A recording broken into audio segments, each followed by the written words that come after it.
Hello students, सुबह मैंने 2 dictations upload की थी, एक ग्रेड डी वालों के लिए और एक ग्रेड सी वालों के लिए, जिसमें 802 और 1027 वर्ड्स थे। और ये थी extracts from a handbook of select essays, Drishti publications की, और जिसका हेडिंग था इंडिया एंड द वर्ल्ड। तो आपने इसको लिखा होगा और ट्रांसक्राइब किया होगा, आपने देखा होगा मिस्टेक्स किस तरह की आपकी आई हैं। मेरे हिसाब से ये बहुत अच्छा पैसेज था, बहुत, मैं कहूँ तो स्टैंडर्ड का पैसेज था। देखने में आसान लगता है, लेकिन जब हम उसको लिखते हैं और जब हम ट्रांसक्राइब करते हैं तो तब हमें पता लगता है वो कितना आसान है, ये कितना मुश्किल है। क्योंकि इसमें कैंडिडेट्स जो भी हैं उनकी स्टेनोग्राफी स्किल बहुत अच्छी होनी चाहिए, क्योंकि छोटे छोटे वर्ड्स हैं जिनको बड़ा केयरफुली लिखना है। और उसके बाद अगर अपनी इंग्लिश होगी तभी आप वर्ड्स को कैच कर पाएंगे, और तभी आप उसको ट्रांसक्राइब कर पाएंगे, और तभी आप उसको ग्रामेटिकली कैसे यूज़ करना है तब आप ठीक तरह से कर पाते हैं। और उसके अलावा जो आउटलाइंस मैं दे रहा हूँ उनको समझने की भी बहुत, क्योंकि इम्पॉर्टेंट आउटलाइंस हैं, बहुत ज़रूरत है उनकी समझने की। और मेरे हिसाब से जब तक आप उनकी एडिक्वेट प्रैक्टिस नहीं करेंगे, उसको रीराइट नहीं करेंगे, तब तक वो अगर दोबारा आएगा तो आप उसको अच्छी तरह से नहीं लिख पाएंगे। तो इनको पहले समझिए और फिर अच्छी तरह इनकी प्रैक्टिस कीजिए। और मुझे उम्मीद है जो भी आपको मैं ये आउटलाइंस दे रहा हूँ आपको हेल्पफुल रहेंगी। और मुझे इसके बारे में कमेंट्स आते रहते हैं कि हेल्पफुल लग रही हैं, लेकिन कुछ कमेंट्स मुझे ऐसे भी आते हैं, बहुत कम है वो और रेगुलर हैं इस बारे में, कि दे find faults in whatever I am doing. Anyhow, whatever I am doing, it is good for you, to my knowledge, and those who want to make use of it, they are most welcome. इसी के साथ मैं outline शुरू करता हूँ। अब आप देखिए और समझिए आउटलाइंस। सबसे पहला है मोमेंटस। मोमेंटस में MM पहले आएगा, MMNTS पूरा लिखा जाएगा। और उसके बाद जो मोमेंट्स होता है उसको हम इकट्ठा लिखते हैं, M का M करके और MNTS करके, लेकिन मोमेंटस जब आता है MMNTS करना पड़ता है। जायंट आप देख रहे हैं, N हाफ आएगा जायंट में, उसके बाद जायंट में वॉवल भी लगाइए।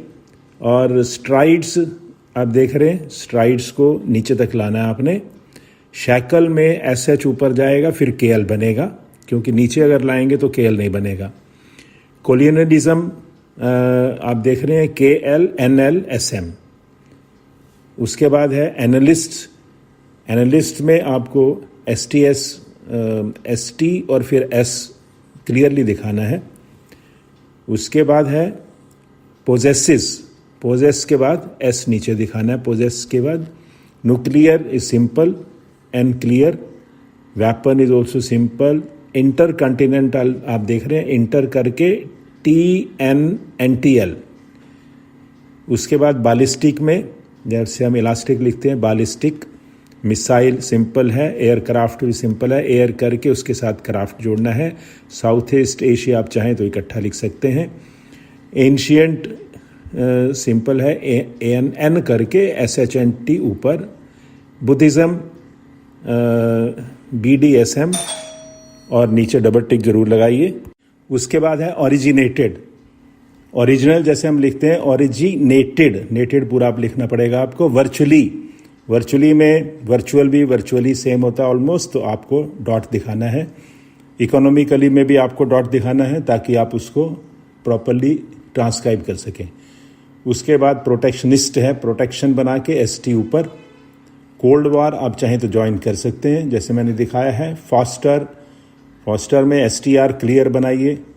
और अगर आप फास्टर लिखेंगे तो above the line first place पे आएगा। अगर फॉस्टर प्रोनाउंसिएट होगा तो on the line second place पे वावल आएगा। फाउंडेशन स्टोन इकट्ठा लिखा जाता है, आप देख लीजिएगा। स्टोन्स है इसमें, प्लूरल है, वो भी आपको ध्यान रखना है। डिसइंटीग्रेशन सिंपल है, मैंने बनाया है। सोवियत यूनियन सेपरेट लिख सकते हैं। इंटेंसिफिकेशन में पहला N हाफ इंट N सीफिकेशन। ग्लोबलाइजेशन में ग्लोबल के बाद S के बाद शन। लिबरलाइजेशन भी सिंपल है। Privatise privatisation. अब क्या होता है, प्राइवेट हमें लिखना आता है, लेकिन अगर प्राइवेटाइजेशन आएगा तो हम एकदम हिल जाएंगे। लेकिन क्या है, प्राइवेट एस और शन लगाना है। स्ट्रेटेजिक सिंपल है, आप आता रहता है। यूगोस्लाविया आप जैसे चाहे बना सकते हैं, इवन वाई यू जी करके भी छोड़ देंगे तो आपको याद रहेगा यूगोस्लाविया है। अनडिस्प्यूटेड आप देख रहे हैं, अनडिस्प्यूटेड में आप चाहे तो वॉवल लगा लीजिए एन से ऊपर भी, अनडिस्प्यूटेड। अब ऐसे अनडिस्प्यूटेड या ऐसी आउटलाइन बड़ी पहचाननी पड़ती हैं, और अपनी इंग्लिश होगी तो आप जल्दी पहचान जाएंगे, क्योंकि इनडिस्प्यूटेड नहीं होता, अनडिस्प्यूटेड होता है। तो ये सारी चीज़ें अगर हम करते रहते हैं तो हमें पता लगती रहती हैं। उसके बाद है जियो पॉलिटिकल, जियो के साथ आप पॉलिटिकल लिख सकते हैं। अगर आप नहीं ज्वाइन करेंगे तो हो सकता है आप इसको ईच पढ़ लें, कुछ भी पढ़ लें, तो जियो पॉलिटिकल इकट्ठा हो सकता है। और सिनेरियो सिंपल है, मैंने किया है। एक्टर्स देखिए छोटा सा वर्ड है, लेकिन अगर आपको नहीं आता होगा लिखना तो आप रुक जाएंगे और उसी में कई वर्ड्स और निकल जाएंगे। एक्टर में के और TRS, एक्टर्स। उसके बाद सक्सेसिव है, सिंपल है। डायनामिक्स भी सिंपल है। बायलेटरल के मैंने 2 ऑप्शंस दी हैं, दोनों में से जो आप अडॉप्ट करना चाहें कर सकते हैं। अब नेक्स्ट पेज देखिए, इसमें मैंने लिखा है आउटलाइंस फ्रॉम दिस ऑनवर्ड्स, जो अभी बायलेटरल आया था, उसके बाद till multinational forums can be seen in the earlier dictation as this para has been repeated. इस पैरे को मैंने पिछली डिक्टेशन में रिपीट किया है इसमें, तो आप मेरी पिछली डिक्टेशन में देखेंगे, वहाँ आउटलाइंस हैं, आप उसमें से इस पैरे की ले सकते हैं। उसके बाद मैंने लिया है दलाई लामा। दलाई लामा देखिए वर्ड जब आता है तो अगर DL हम लिखना जानते हैं तो दलाई हो जाएगा, और लामा भी कोई मुश्किल नहीं है, एलोरैम सिंपल नाम है, तो हमें कभी कभी आउटलाइन की भी कोशिश करनी चाहिए, और ऐसे कोशिश करने से ही हमारी आस्ता आस्ता कैपेसिटी बढ़ती है। और इसमें देखें तो दलाई लामा या ऐसे प्रॉपर नाम जब भी किसी का आएगा, अब मैंने बता रखा है, नीचे डबल टिक दीजिए, आपको दूर से पता लगेगा ये कोई प्रॉपर नाउन है और आप अंदाज़ा लगा पाएंगे। कंपैशन है, उसके बाद पैशन और कम ऊपर लगाना है। अल्ट्रुइज्म, अल्ट्रुइज्म एक वर्ड आया था, इट इज़ अ वर्ड, मैंने देखा डिक्शनरी में भी। और LTRSM, अल्ट्रुइज्म ऐसे बनेगा। उसके बाद है कंपोनेंट्स, सिंपल है, लेकिन जब लिखने बैठते हैं, जब उसको ट्रांसक्राइब करते हैं, तब हमें पता लगता है कितना इजी है या कितना डिफ़िकल्ट है। ह्यूमननेस, ह्यूमन बींग्स भी इकट्ठा होता है, ध्यान रखिएगा, यहाँ ह्यूमननेस है, तो मैंने इकट्ठा तो कर दिया है, या आप चाहें तो ह्यूमन के नीचे NS बना सकते हैं, दूसरी ऑप्शन वो है। नेक्स्ट है hard hearted. Hard hearted can be written jointly, जैसे हम होल हार्टेड लिखते हैं वैसे ही हार्ड हार्टेड, तो हार्ड हार्टेड हो जाएगा। डोनेट में DNT पूरा लिखना है आपको, और वॉवल लगा दीजिएगा, नहीं तो कुछ और पढ़ेंगे आप। टेंड वर्ड आया, आप देखिए छोटा सा टेंड टू डोनेट है उसमें सेंटेंस में, तो टेंड आप लिख लेंगे, इसको टेंट ना पढ़ें, टेंड टू डोनेट, ये आपको अपनी इंग्लिश जो है यहाँ पर हेल्प करेगी। और उसके बाद है चैरिटेबल। चैरिटेबल वैसे सिंपल है, अगर आता है तो सिंपल है, नहीं आता तो मुश्किल हो जाता है। तो आप देखिए चैरिट में R हाफ होगा, उसके बाद BL लगेगा उसके साथ। वॉलंटियर, कहने को वॉलंटियर भी इजी है, लेकिन जब लिखना होता है तब हमें याद नहीं आता है कि R कैसे है। वॉलंटियर ही तो ऊपर होता है, वॉलंटियर नीचे होता है।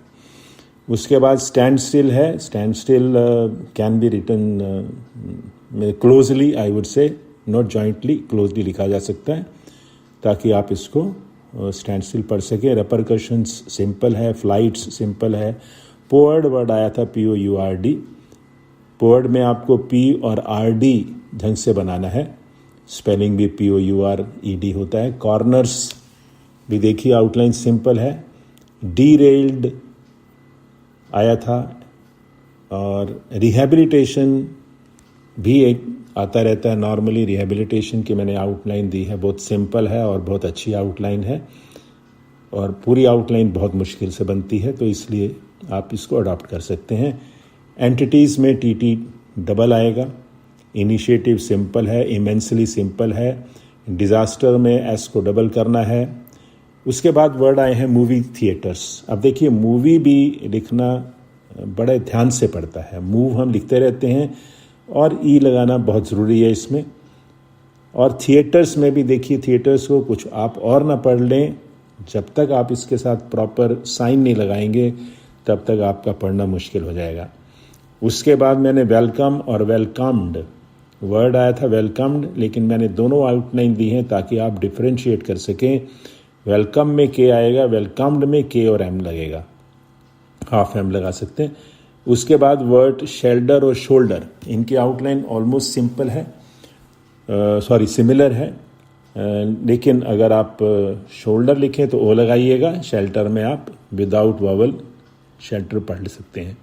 रिमाइंडर भी कहने को सिंपल लगता है, लेकिन अगर आपको नहीं आता तो आप वहाँ रुक जाएंगे, तो इसकी प्रैक्टिस कर लीजिएगा। मॉर्टैलिटी पहले भी आया था। एम्ब्रेस मैंने आउटलाइन दी है, सिंपल है। Alchemy L downward. एनलाइटन में NLTN और फिर NT। निर्वाणा मैंने आउटलाइन दे दिया आपको। Enduring is simple. एवरलास्टिंग में एवर के बाद L नीचे और ST फिर NG, एवरलास्टिंग। और लास्ट में है वर्ड टॉर्मेंट जिसका मीनिंग होता है टॉर्चर, और इसको अगर प्रोनाउंसिएट करें तो टार्मेंट होता है, अबव द लाइन आएगा। और क्योंकि टी और आर के बीच में वावल आ रहा है तो आप ऊपर साइन भी देंगे जैसे मैंने दिखाया है, तो तभी टॉर्मेंट पढ़ा जाएगा। That's all. इनकी अच्छी तरह से प्रैक्टिस कीजिए और रीराइट कर सकते हैं आप इसको।